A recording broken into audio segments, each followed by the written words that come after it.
그런즉 너희는 내 말을 듣고 너희의 형제들 중에서 사로잡아온 포로를 놓아 돌아가게 하라. 여호와의 진노가 너희에게 임박하였느니라 한지라.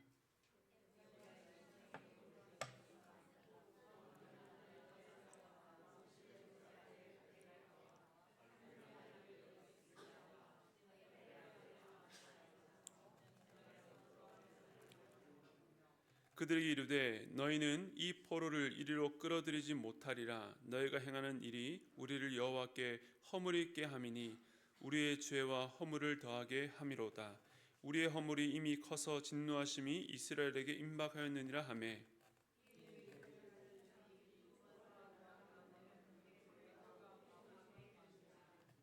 함께 읽겠습니다. 이 위에 이름이 기록된 자들이 일어나서 포로를 맞고 노력하여 온 것 중에서 옷을 가져다가 벗은 자들에게 입히며 신을 신기며 먹이고 마시게 하며 기름을 바르고 그 약한 자들은 모두 나귀에 태워 데리고 종려나무 성 여리고에 이르러 그 형제에게 돌려준 후에 사마리아로 돌아갔더라. 아멘. 네, 오랜만에 한 달 만에 다시 수요 강단을 통해서 여러분 만나게 됩니다. 오늘은 남유다 분열왕국 14번째 시간으로 돌보시는 은혜라는 제목으로 하나님의 은혜를 말씀을 나누기를 원합니다. 지난번 남유다의 10번째 왕이었던 요담에 대해서 우리가 함께 살펴봤습니다. 요담은 이전의 왕들처럼 강해졌다고 교만해지지 않고 또 우상 숭배하지 않고 큰 일탈이나 사고 없이 그의 통치를 잘 마무리했습니다. 그런데 요담은 자기 아버지가 우시야가 하나님의 성전에 들어가서 분향하는 죄를 범하다가 이 나병에 걸려서 하나님 심판을 받은 것 때문에 평생 성전에 들어가지 않았다라고 말하고 있습니다. 이 평가에서 하나님과 친밀한 교제를 누리지 못했던 그의 거리감이 느껴집니다.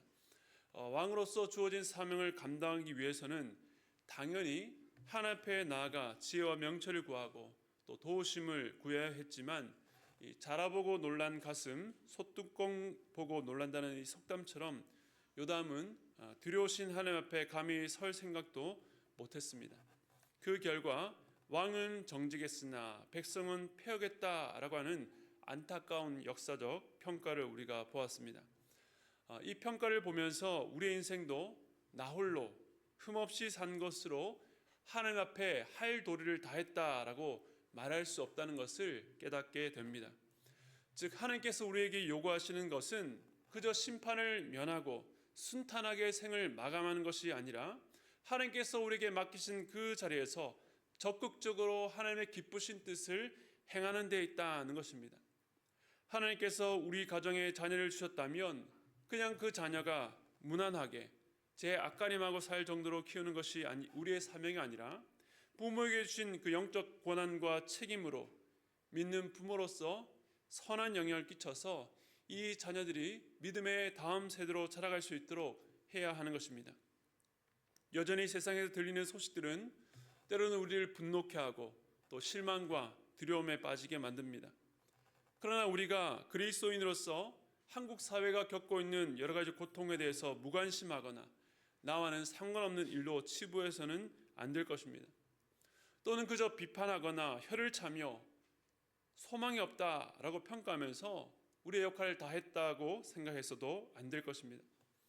악한 세상을 보면 나는 저렇게 악하지 않다는 것으로 위안받으며 살아서도 안 됩니다. 그것은 요담의 길을 걷는 것과 마찬가지입니다.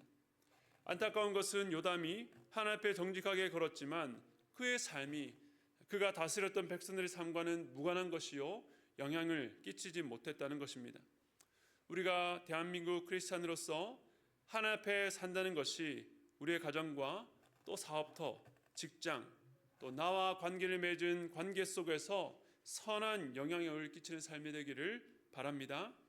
그렇게 살기 위해서 하나님의 성소로 들어가 우리 현실의 문제를 놓고 기도할 수밖에 없는 것입니다. 여러분, 하나님의 성전에 들어가기를 주저하지 마시기 바랍니다. 올해 주제처럼 날마다 은혜의 보좌 앞에 나가기를 사모하시기 바랍니다. 그런 의미에서 다시 한번 우리 수요예배가 얼마나 감사하고 복된 자리라는 것을 여러분 기억하시고 더 많은 성도들과 함께 이 자리를 나눌 수 있기를 바랍니다. 오늘 우리가 살펴볼 왕은 11번째 왕으로 아하스입니다. 오랜만에 다시 한번 해볼까요? 르호보암, 아비야, 아사, 여호사밧, 그리고 여호람, 아하시야, 요아스, 아마샤, 그리고 요담, 오늘 아하스. 네, 이렇게 저만 하네요. 앞서 요아스, 또 아마샤, 또 우시야, 아까 우시야를 빼먹었네요. 우시야, 요담은 허물은 있었지만 그래도 그의 통치 기간 가운데 잘하는 점도 꽤 있었던 참 정직한 왕에 속합니다. 그러나 이 아하스는 처음부터 끝까지 정말 뼛속까지 악한 왕이었습니다. 북이스라엘의 대표적인 악한 왕 아합이 있다라고 한다면 이 남유다에는 이 아하스, 또 나중에 나올 이 므낫세가 이 대표적인 악한 왕이라고 꼽을 수 있습니다. 오늘 본문 역대하 28장 전체가 이 아하스에 대한 분량인데 그가 지은 죄의 목록이라고 해도 무방할 정도로 악행을 일삼았습니다. 그는 20살 때 왕이 올라서 16년 동안 다스렸습니다. 그런데 1절에 보니까 그의 통치를 평가하기에 그의 조상 다윗과 같지 않고 여호와 보시기에 정직하게 행하지 않았다라고 기록합니다. 무엇보다 그 악행은 신앙적으로, 종교적으로 굉장히 큰 문제가 있었는데 우리 역대하 28장 2절에서 4절 말씀 우리 함께 읽겠습니다. 시작. 이스라엘 왕들의 길로 행하여 바알의 우상을 부어 만들고 또 흰놈의 아들 골짜기에서 분향하고 여호와께서 이스라엘 자손 앞에서 쫓아내신 이방 사람들의 가증한 일을 본받아 그의 자녀들을 불사르고 또 산당과 작은 산 위와 모든 푸른 나무 아래에서 제사를 드리며 분향하니라. 이 아하스가 이스라엘 왕들의 길로 행했다라고 하는데 여기서 말하는 이스라엘의 길이란 바로 종교의 타락, 예배의 타락, 신앙의 타락을 말합니다. 북이스라엘은 초대 왕이었던 여로보암부터 시작해서 모든 이스라엘의 왕들은 베델과 단에 금 송아지를 세워놓고 이것이 여호와 하나님이다라고 선언했습니다. 그래서 모든 백성들이 그 금송아지를 섬기겠습니다. 그런데 남유다의 왕이었던 이 아하스가 북이스라엘 왕의 길로 행하여 우상 숭배를 주도한 것입니다.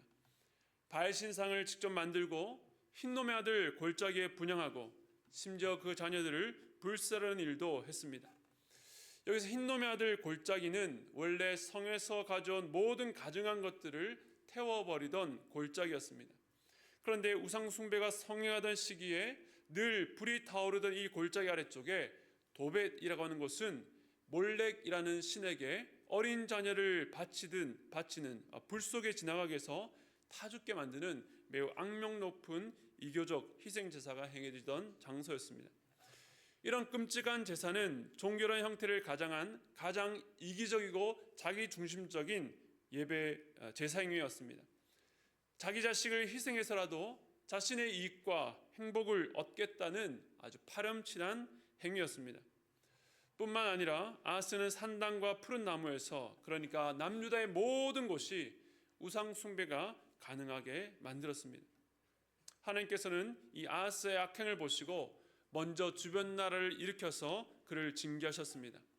먼저는 아람이 유다를 쳤고 심히 많은 무리가 다메섹으로 포로로 잡혀갔습니다. 또 당시 북쪽 이스라엘 왕이었던 베가는 이 군인 출신으로 무력으로 이스라엘을 통일하려는 야심이 있었는데 하루에 유다 용사 12만 명을 죽였고 많은 재물을 노력해서 20만 명을 북이스라엘로 사로잡아갔습니다. 아람과 북이스라엘 외에도 에돔, 블레셋도 유다를 침략하고 괴롭혔습니다. 그러니까 남유다를 중심으로 동서남북으로 둘러싼 모든 나라들이 유다를 침략했던 것입니다. 이는 유다가 하나님을 버린 결과였습니다. 하나님께서 무능하셔서 유다가 어려움을 당한 것이 아니라 열방을 징계의 도구로 사용하신 결과였습니다.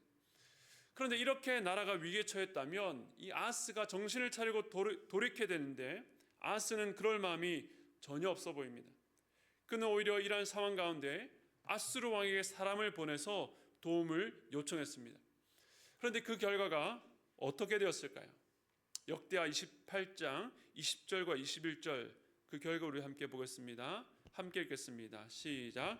아수르 왕 디글랏빌레셀이 그에게 이르렀으나 돕지 아니하고 도리어 그를 공격하였더라. 아하스가 여호와의 전에 왕궁과 방백들의 집에서 재물을 가져다가 아수르 왕에게 주었으나 그에게 유익이 없었더라. 이 아수르와 같은 강대국이 뭐가 아쉬워서 작고 약소한 나라 유다의 청을 들어주겠습니까? 유다가 도움을 요청했는데 어떻게 됐습니까?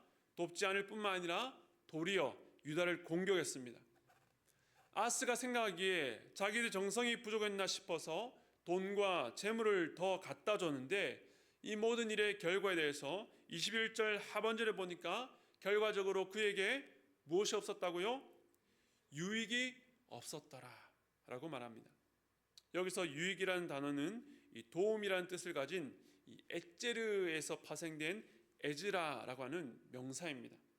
이와 똑같은 단어가 시편 46편 1절에 사용되는데요. 우리 함께 읽겠습니다. 시작.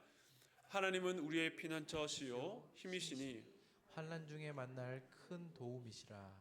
아멘. 여기 맨 마지막에 나오는 큰 도움이시라라고 할 때 이 도움이 같은 단어 에즈라입니다. 즉 하나님을 도움으로 삼아야 될 하나님의 백성이 사람을 의지하고 인생을 의지할 때 그 결과가 무엇입니까? 아까 읽었던 말씀처럼 그에게 유익이 없었더라. 그에게 도움이 없었더라가 되는 것입니다. 몇 해 전부터 우리 청년들 사이에 유행하는 말이 흙수저, 금수저 논란입니다. 인생의 출발점이 다르다는 것입니다. 아무리 열심히 또 성실하게 노력해도 출발선이 그렇게 다르다면 따라잡을 수 없다고 낙심합니다. 그런 단어를 쓰는 청년들의 마음 안에 이 상실감과 절대 넘어설 수 없는 그 벽 앞에 절망감이 느껴집니다. 그런데 이 세상 가운데 불공정하고 불공평해 보는 것이 그것뿐이겠습니까? 그런 눈으로 이 세상을 보면 모든 상황과 환경은 불공정하고 불공평한 것으로 가득 차 보입니다. 그런데 세상 사람들은 그렇게 불공정과 불공평을 비난하면서도 그 허들만 넘을 수 있다면 자신 역시 그렇게 불공정하고 불공평한 일에 가담하는 것을 보게 됩니다. 그러나 하나님의 백성들은 그렇게 세상이 정해놓은 방식을 따라 살고 경쟁하는 것, 세상의 도움을 구하는 것이 아무런 유익이 없다는 것을 기억하시기 바랍니다. 우리의 도움이 어디에서 옵니까? 오직 여호와만이 우리의 피난처시요 힘이시니 환난 중에 만날 큰 도움이 되십니다. 우리가 자녀들, 다음 세대에 가르쳐야 될 것이 바로 이 진리입니다. 불공정하고 불공평으로 가득 찬 이 세상에서 세상의 방식, 이 세상을 기웃거리는 것이 아니라 하나님만을 우리 자녀들의 도움 삼도록 우리가 그렇게 가르쳐야 되는 것입니다. 도움이 필요할 때에 사람을 먼저 찾기보다 하나님께 엎드리시기 바랍니다. 세상에 길이 없고 도움받을 데가 없는데 우리가 하나님께 아뢰지 않는다면 어떻게 인생의 장애를 헤쳐나갈 수 있겠습니까? 도움이 필요하다면 당장 하나님께 나아가 엎드리시기 바랍니다. 그런데 이 아하스는 그 어려운 때 인생을 의지하다가 더 큰 낭패를 보았는데 그럼에도 불구하고 그의 어리석음은 그칠 줄 모릅니다. 역대하 28장 22절 그에게 아무런 유익이 없다라고 말한 다음에 이렇게 말합니다. 이 아하스 왕이 곤고할 때에 더욱 여호와께 범죄하여. 여러분들 중에서도 이 곤고할 때에 그 어려움 때문에 하나님께로 돌아오신 분들이 있을 것입니다. 그런데 그것이 복입니다. 사람은 어려운 일을 만났다라고 해서 모두가 하나님께로 돌아가는 것은 아닙니다. 오직 은혜 받은 자라야 돌아갈 수 있다는 것을 믿으시기 바랍니다. 이 아하스는 어떻게 했습니까? 죄를 지어서 그로 인해서 곤고한 환경에 처했지만 그때에 자신의 형편을 보고 회개하고 돌이킨 것이 아니라 더욱더 하나님께 범죄했습니다. 그래서 23절부터 보면 아하스에게 자기를 쳤던 아람 왕이 섬기던 그 우상이 눈에 들어왔습니다. 아하스의 생각에 그래 저 신들이 그들을 도와서 우리를 치고 강대해졌으니 나도 그 신들에게 도움을 구해야 되겠다. 아하스는 하나님의 전에 모든 기구들을 다 부수고 여호와의 전문을 닫습니다.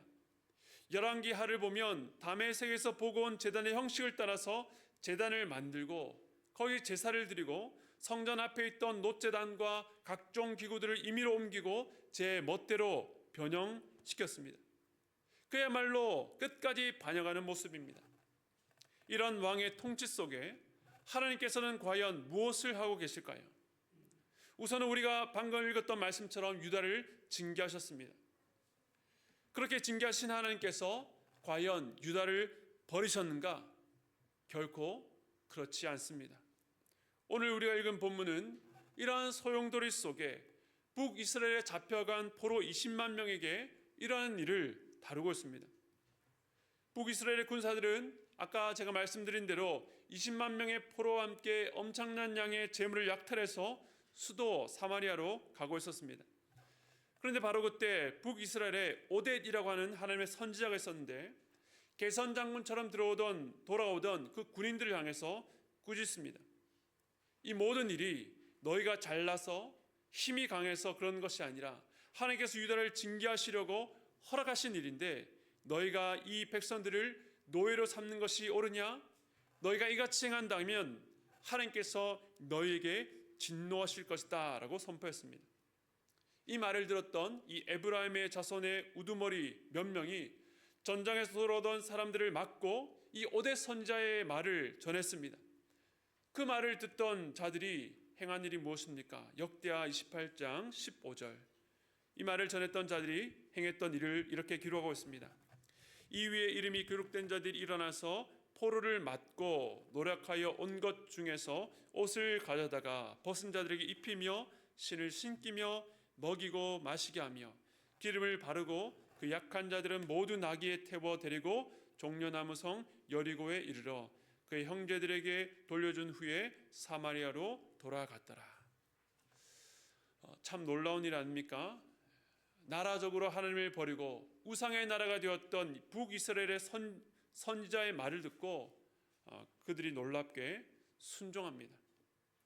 에브라임 자손 리더가 주축이 되어서 포로로 끌려온 유다 사람들에게 옷을 입히고 신을 신기고 먹이고 마시게 하며 상처난 곳에 기름을 바르고 약한 자를 나귀에 태워서 여리고성에 데려다주고 그들은 사마리아로 돌아갔습니다. 그런데 이 본문을 읽으면서 여러분 낯익은 장면이 떠올려지지 않습니까? 이 말씀을 묵상하면서 성경 다른 곳의 이야기가 떠올랐습니다. 바로 누가복음 10장에 나오는 선한 사마리아인 비유입니다.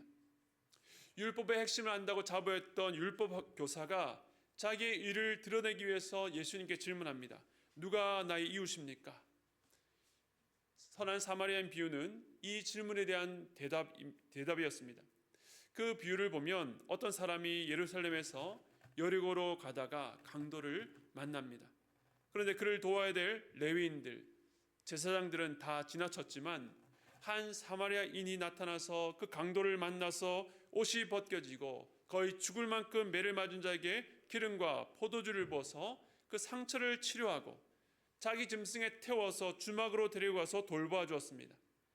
그런데 오늘 남유다의 포로들이 마치 강도 만난 자와 같지 않습니까?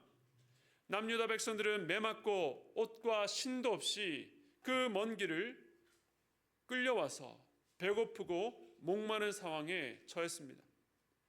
그때 하나님께서 북이스라엘에 선지자를 보내셨습니다.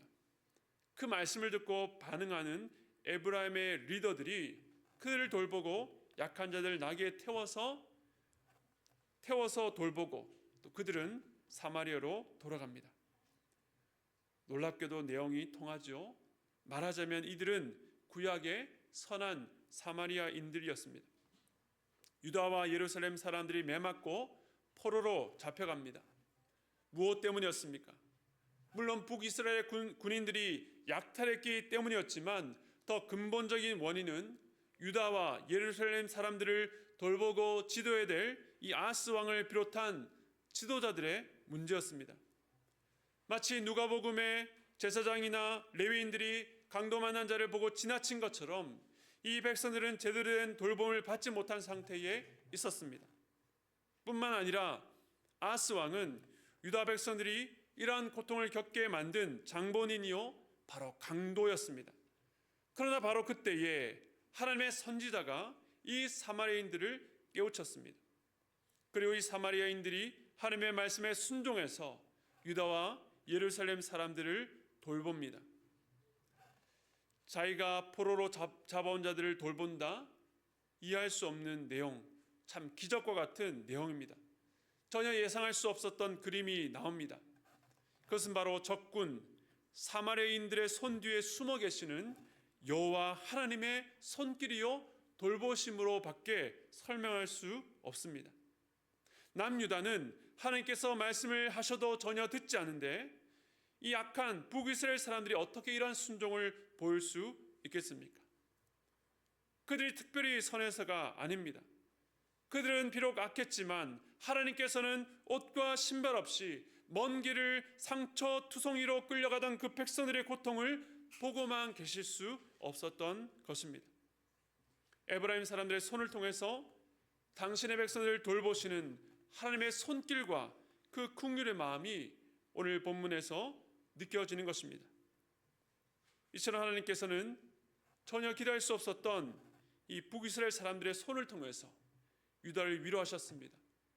벌거벗어 수질당한 그들을 입히시고 온통 상한 발에 신을 신기고 줄이고 목마른 자들을 먹이고 마시게 하시는 하나님, 상처난 부위에 기름을 부어서 치료하시는 하나님, 더 이상 걸을 수 없는 자를 나귀에 태우시는 하나님. 아하스가 악한 자라고 해서 유다 백성들은 아무 잘못 없었다는 것이 아닙니다.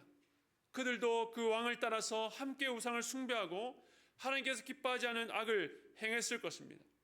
그러나 그럴지라도 악한 자식이라도 그 자녀가 어려움을 당할 때에 불붙는 아버지의 마음, 진노 중에서라도 내가 견디지 못하겠다고 하시며 보좌에서 내려와 친히 그들을 돌보시는 하나님의 놀라운 은혜를 발견하게 됩니다.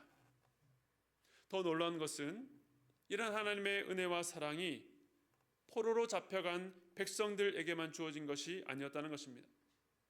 심지어의 축이라고 할 수 있는 아하스 왕에게까지 이어집니다. 이 내용은 남유다가 북이스라엘 포로로 잡혀가기 전에 있었던 일입니다. 사실 북이스라엘과 아람은 처음에는 각기 올라와서 예루살렘을 쳤는데 유다를 능히 이기지 못했습니다. 그러니까 이 두 나라가 힘을 합하여 동맹합니다.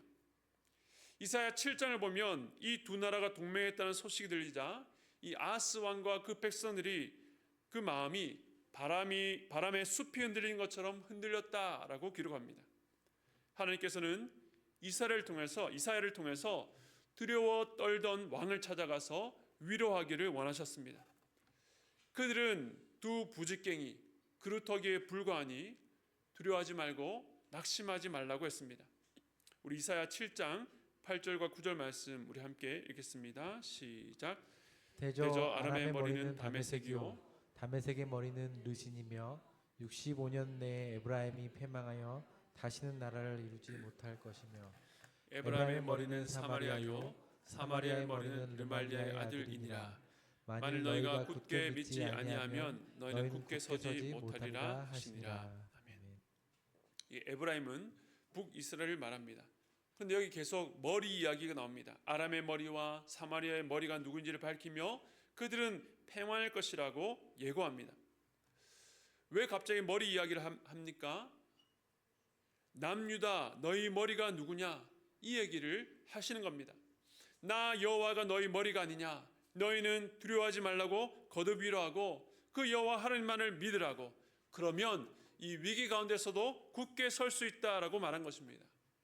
그렇게까지 얘기했는데도 하나님의 마음이 안심되지 않았던 것 같습니다. 아하스 왕이 여전히 두려워하는 것을 알고 있었기 때문입니다. 그래서 이렇게 제안합니다. 이사야 7장 11절 말씀 제가 읽겠습니다. 너는 내 하나님 여호와께 한 징조를 구하되 깊은 데서든지 높은 데서든지 구하라 하시니. 하나님의 약속의 말씀을 듣고도 믿음이 없어서 여전히 두렵다면 징조를 하나 구하라. 그러면 보여주겠다. 그것이라도 보고 나를 신뢰하고 믿으라고 말씀하셨던 것입니다. 그런데 그 말을 듣고 아하스가 뭐라고 하는가 하면 나는 구하지 않겠습니다. 나는 여호와를 시험하지 않겠습니다라고 말합니다. 대단히 믿음 좋은 말 같지만 사실은 위선이었습니다. 실제 아하스는 하나님이 아니라 아수르 왕과 아람의 우상들을 의지했지만 껍데기로 자기를 가렸습니다. 그가 이렇게 내민 하나님의 긍휼과 사랑을 외면하고 끝까지 불신으로 나간다면 하나님은 상종하지 않으셔야 될 것 같은데 하나님께서는 그렇게 하지 않으셨습니다. 하나님께 이렇게 답하십니다. 이사야 7장 14절 말씀 우리 함께 읽겠습니다. 시작. 그러므로 주께서 친히 징조를 너희에게 주실 것이라. 보라 처녀가 잉태하여 아들을 낳을 것이요 그의 이름을 임마누엘이라 하리라. 아멘. 징조를 구하지 않겠다. 그런 것은 필요 없다고 말하는 아하스에게 주께서 친히 징조를 주시겠다 말씀합니다. 그런데 그 징조가 놀랍습니다. 하나님이 우리와 함께 계시다는 이름을 가진 동정녀의 탄생이라고 하는 신비한 방식으로 그를 주겠다는 것입니다. 바로 우리가 잘 아는 예수 그리스도의 탄생에 대한 예언이 가장 악했던 왕 이 아하스가 거듭해서 하나님의 긍휼과 자비를 거부하는 상황 가운데 약속의 말씀으로 주어졌다는 것입니다. 쉽게 말하면 하나님 필요 없습니다. 제가 알아서 하겠습니다. 나는 하나님이 아니라 사람의 지혜와 사람의 힘을 의지한다고 망언하는 왕에게 하나님께서는 내가 친히 징조를 주겠다. 내가 너희와 함께 할 것이다. 동정녀를 통해서 아들을 낳을 것인데 그것이 바로 나의 뜻이요 나의 의지라고 말씀하신 것입니다. 여전히 완악한 불신앙으로 악을 향해 치닫는 자들을 향해서도 하나님의 선하신 뜻은 변하지 않고 내가 저들과 함께 하리라는 뜻을 거두지 않으시고 오히려 굳게 확인하신 것입니다. 이처럼 하나님의 놀라운 은혜와 사랑은 유다의 가장 어두운 시대에 오히려 빛을 발하고 있습니다. 아하스 왕과 백성 모두 반역의 결과로 마땅히 받아야 될 그 쓰디쓴 열매를 먹고 있었지만 하나님께서는 그럼에도 여전히 그들에게 선한 이웃을 보내시고 그들의 상한 것을 싸매시고 먹이셨습니다. 뿐만 아니라 더 적극적으로 아하스 왕에게 놀라운 약속을 선포하셨습니다. 그리고 그 약속대로 700년 후에 예수님께서 이 땅에 오신 것입니다. 이처럼 가장 어둡다는 시대에도 하나님의 돌보시는 은혜, 사랑에는 변함이 없습니다. 현재 우리나라를 돌아보면 그 어느 때보다 가장 힘들고 혼란스럽다고 여기저기서 아우성칩니다. 세상의 정의는 사라진 것처럼 보입니다. 그러나 이때에도 우리의 상처나고 수치스러운 마음을 만져주시는 하나님의 돌보심을 기대하시기 바랍니다. 최근에 여러분의 가정에 또 혹은 개인에 일어난 일로 말미암아 큰 실패와 좌절 가운데 계십니까? 인생 가장 밑바닥에서 어둡고 캄캄한 밤에도 여러분을 찾아오시는 그 하나님의 손길을 기대하시기 바랍니다. 하나님의 돌보시는 은혜와 사랑은 그저 우리가 상처 났을 때 한번 치료하고 우리가 배고프고 주릴 때 한번 먹여주시고 우리가 수치를 당했을 때 한번 입혀주는 데서 끝나지 않습니다. 하나님의 은혜는 단회적이지 않습니다. 하나님의 사랑과 은혜는 영원하기 때문에 그렇습니다. 무엇에서 그 은혜가 확정되었습니까? 바로 임마누엘 하나님의 은혜가 예수 그리스도로 말미암아 우리에게 주어졌기 때문입니다. 바로 그리스도 예수 안에서 완전한 돌보심이 있다는 것을 기억하시기 바랍니다. 그러므로 어떤 상황 가운데서도 임마누엘 하나님, 우리와 함께 하시는 하나님, 예수 그리스도 안에 참된 자유와 치유와 회복을 기대하시고 우리의 도움 되신 하나님 앞에 엎드려서 그 놀라운 은혜와 사랑을 경험하시는 저와 여러분 되시기를 주님의 이름으로 축원드립니다.